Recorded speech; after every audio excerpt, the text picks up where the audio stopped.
How to replace a 2020 Ford Edge 5-button smart key remote battery. Now here's Sergeant Locksmith to show you how. Okay, we're going to change the battery out on our 5-button Ford Smart Remote. Doesn't matter if you've got the trunk, the hatch, tailgate right here. It's all the same principle on these. Just the button configuration will be a little bit different. That's it.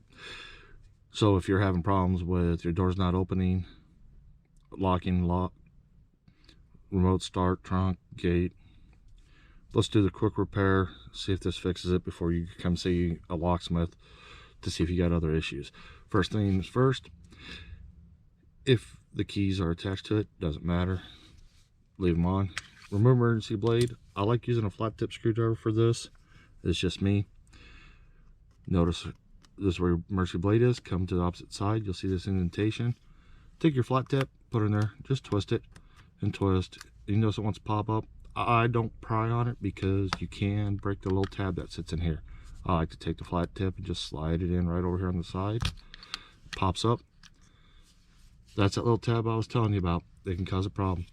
Now you notice this battery popped up. Sometimes they do, sometimes they don't. It's a goofy design with Ford. Dump it out.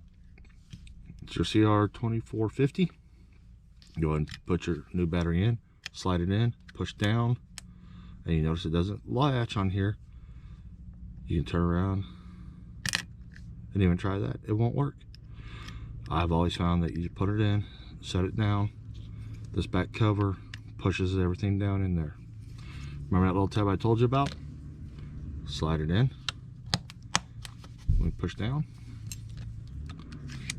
And there you go. You changed it. Hey, if you would give me a thumbs up, comment down below. Thanks again for watching.